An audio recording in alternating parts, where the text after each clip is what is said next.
ரிஷபராசி அன்பர்களே, மே மாதம் எப்படி இருக்கும்? அதுவும் தொழில் ரீதியில், வேலை ரீதியில், உத்தியோக ரீதியில் எப்படி இருக்கும் சார் அப்படின்னு நீங்கள் கேட்டிங்கன்னா, கண்டிப்பாக இந்த மே மாதத்திலிருந்து வேலை சம்பந்தப்பட்ட, உத்தியோகம் சம்பந்தப்பட்ட விஷயத்தில் நல்லவைகள் நடக்கக்கூடிய ஒரு அற்புதமான ஒரு மாதம். ஏன் இந்த ஸ்ட்ராங்காக நான் சொல்கிறேன் அப்படின்னா, இந்த வேலை, தொழில், வியாபாரம் அப்படின்னு எடுத்துட்டாலே ஒருத்தர் ஜெயிக்கணும் அப்படின்னா சனி பகவான் நல்லா இருக்கணும். அந்த சனி பகவான் தான் இந்த தொழிலுக்கு காரக கிரகம். அவர் 11ஆம் இடமான லாபஸ்தானத்தில் போய் அமர்ந்திருக்கார்.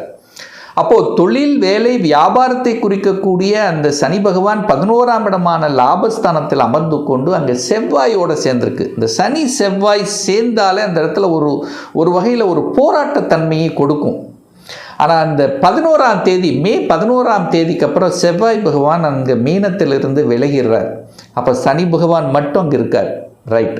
அதே சமயத்தில் இந்த மாத இறுதியில் பார்த்தீங்கன்னா, அதாவது ஜூன் மாதம், இந்த மாத இறுதியில் ஜூன் மாதத்தில் இந்த குரு பெயர்ச்சி நடக்கும் பார். வாக்கியப்படி 26ஆம் தேதி, திருக்கணித பிரகாரம் ஜூன் மாதம் 2. அப்போ இந்த குரு பெயர்ச்சி வர ஆரம்பிக்குது. அந்த குரு பகவான் சனி பார்க்க போகிறார். அப்போது தொழில் காரக கிரகமான சனி பகவானை குரு லாபாதிபதி, உங்களுக்கு இந்த ரிஷபத்துக்கு லாபத்தை கொடுக்கக்கூடியவன் குரு பகவான், அவர் நேரம் பார்க்குறார். அது காலச்சக்கரத்தின் 9ஆம் அதிபதியான குரு பகவான், காலச்சக்கரத்தினுடைய 10ஆம் அதிபதியான சனி பகவான் தொடர்பு. அப்போ குரு சனி இணைவு பெறக்கூடிய இந்த காலகட்டத்தில், அதுவும் இந்த மே மாத 11ஆம் தேதியிலிருந்தே உங்களுடைய ஸ்ட்ராட்டஜி பிளான் வேறு மாதிரி இருக்கும், டிஃப்ரெண்ட்டாக இருக்கும். இனி இந்த சக்ஸஸை நோக்கி செயல்படுத்துவதற்குண்டான வாய்ப்புகள், சந்தர்ப்பங்கள் இந்த மாதம் உங்களுக்கு தேடி வரும்.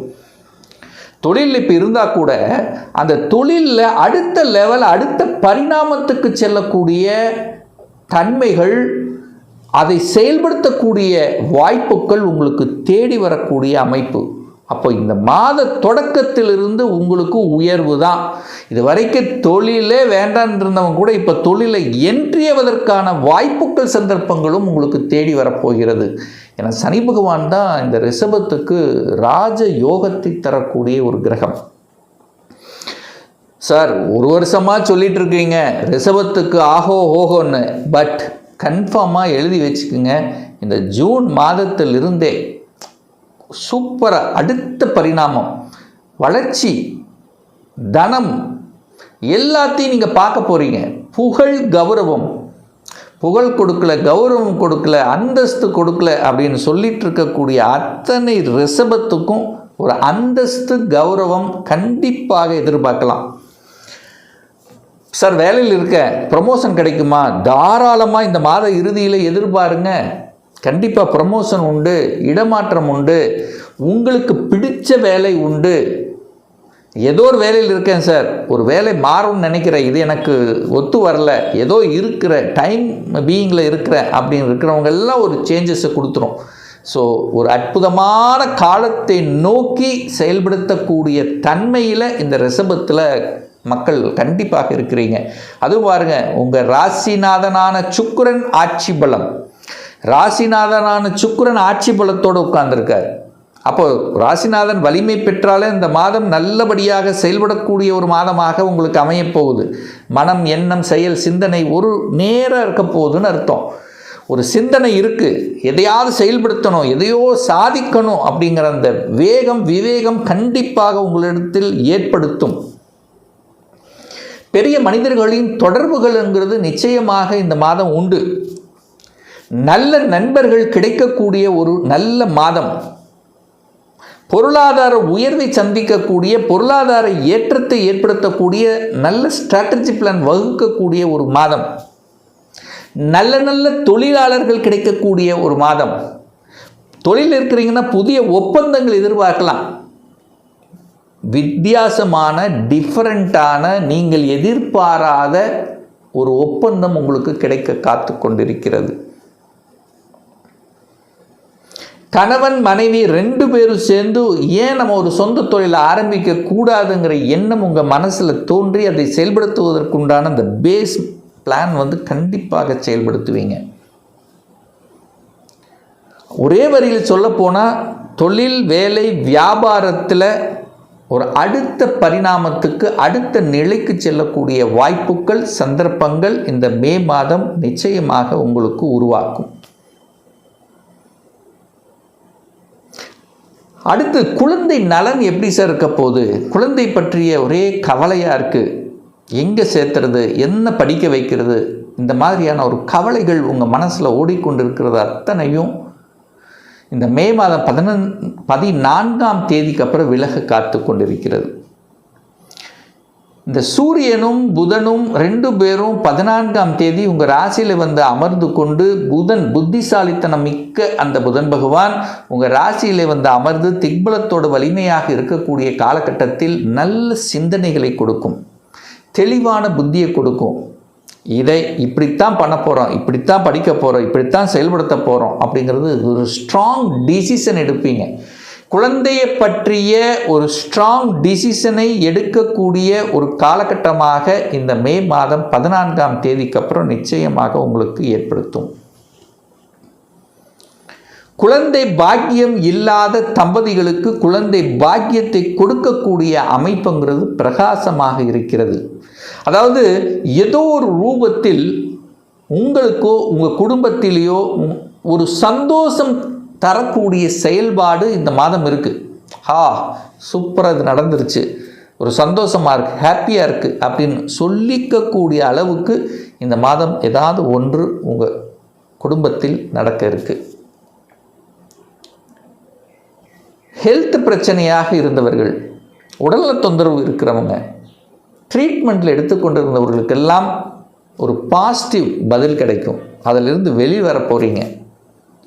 அப்பா ஒரு சந்தோஷம். அதாவது என்னென்னா, ஏதோ நடந்துருச்சு, ஹெல்த்தில் அது பிரச்சனை, ஐடென்டிஃபை பண்ணி அதை ட்ரீட்மெண்ட் எடுத்து சக்ஸஸ்ஃபுல்லாக அதை கிளியர் பண்ணக்கூடிய ஒரு காலகட்டமாக அமைகிறது. அப்போ ஹெல்த் சம்பந்தப்பட்ட பிரச்சனையிலிருந்து விடுபட போகிறீர்கள் அப்படின்னு எடுத்துக்கலாம். ஒரு வழக்கிலிருந்து விடுதலை பெற போகிறீர்கள்.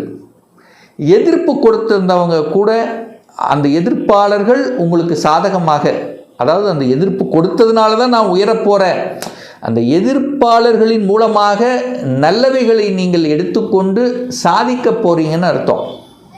அந்த எதிர்ப்பு இருந்ததுனால தான் நான் அடுத்த லெவலுக்கு போனேன் அப்படின்னு திரும்பி பார்க்கக்கூடிய தன்மையை நிச்சயமாக ரிஷபத்துக்கு ஏற்படுத்தும். திருமணம் சார்ந்த சுப காரியங்கள் நடக்குமா? கண்டிப்பாக 7ஆம் அதிபதி, திருமண ஸ்தானத்தின் அதிபதியாக இருக்கக்கூடிய அந்த செவ்வாய் பகவான் ஏப்ரல் மாதம், அதாவது மே மாதம் 11ஆம் தேதிக்கு அப்புறம் ஆட்சி பலத்தோட ஸ்ட்ராங்காக இருக்க போகிறார். அப்போ இந்த மே 11க்கு அப்புறம் உங்களுக்கு திருமண வாய்ப்புகள், திருமணம் சம்பந்தப்பட்ட சுப காரியங்கள் தங்கு தடை இல்லாமல் நடக்கும். அப்போ 7ஆம் அதிபதி வலிமை பெறுகிறது. அது போக இந்த குரு பயிற்சி ஆகும் பாருங்க, ஆன பிறகு நேராக 7ஆம் இடத்தை பார்த்துருவார். அப்போது கண்டிப்பாக திருமண தடை விலகப் போகிறது இந்த ரிஷபராசி அன்பர்களுக்கு. சார் பாக்கியம் பாக்கியம், நல்ல பாக்கியம், எனக்கு ஏதாவது ஒரு நல்ல பாக்கியம் கிடைக்கணும், வேலை பாக்கியம், வேலை நல்ல செட்டில் ஆகலை, தொழில் செட்டில் ஆகலை, வெளிநாட்டுக்கு போகணும்னு நினச்சிட்டு இருந்தேன், நல்ல கல்வி, ஒரு நல்ல இன்ஸ்டிடியூஷனில் போய் படிக்கணும்னு ஆசைப்பட்டேன், வெளிநாட்டில் போய் படிக்க போகிறேன். ஸோ இது மாதிரி ஒரு நல்ல ரொம்ப நாளாக உங்கள் மனசில் ஓடிக்கொண்டிருந்த விஷயங்கள் செயல்படுத்தக்கூடிய அமைப்புகள் இந்த மாத இறுதியில் நிறைவேறும். ஸோ இப்போ பிளான் பண்ணுறதுக்கு கரெக்டு. ஒரு எக்ஸிக்யூஷன் அப்படிங்கிறது இந்த மாத இறுதியில் கண்டிப்பாக நடக்கும். ஸோ வெளிநாடு, வெளி மாநில, அந்நிய தேச தொடர்புகளை கொடுக்கக்கூடிய அமைப்புகளும் சிறப்பு பெறும். நல்ல நண்பர்களின் உதவியோடு சில நல்ல விஷயங்கள் செயல்படுத்துவீங்க. குலதெய்வ அனுகிரகம் என்பது பரிபூர்ணமாக உங்களுக்கு கிடைக்கப்பெறுகிறது. இந்த கோபம் ஆக்ரோஷத்தில் இருந்த நீங்கள் இப்போ அப்படியே விலக போகுது. ஒரு நிதான போக்கை கடைபிடிக்கக்கூடிய தன்மை இந்த மே மாதம் 11க்கு அப்புறம் உண்டு. அது வரைக்கும் பார்த்தீங்கன்னா மே 11 வரைக்கும் எதுக்கெடுத்தாலும் கோபம், ஆக்ரோஷம், எடுத்தெறிஞ்சு பேசுவது இந்த மாதிரி இருக்கும். அந்த 1ஆம் தேதிக்கு அப்புறம் மே 11க்கு அப்புறம் உங்களுக்கு நினச்சது நடக்கக்கூடிய சில நல்ல விஷயங்கள் நடக்கக்கூடிய அமைப்புகள்ங்கிறது சிறப்பு பெறுது. குருவும் சுக்கிரனும் இணைய போகிறாங்க. குரு சுக்கிரன் இணைஞ்சாலே பணபரம் அப்படிங்கிறது உண்டு. பணத்துக்கு பிரச்சனை இருக்காது. பணம் ஏதோ ஒரு வகையில் குவிக்க போகுது. ஏன்னா 2ஆம் இடத்துல குருவும் சுக்கிரனும் இணைய போகிறது. எப்போ இணைய போகிறது? மே மாதம் 14ஆம் தேதி குரு சுக்கிரன் 2 பேரும் 2ஆம் இடத்துல உட்கார்ந்து நேர 8ஆம் இடத்தை பார்க்குறார்.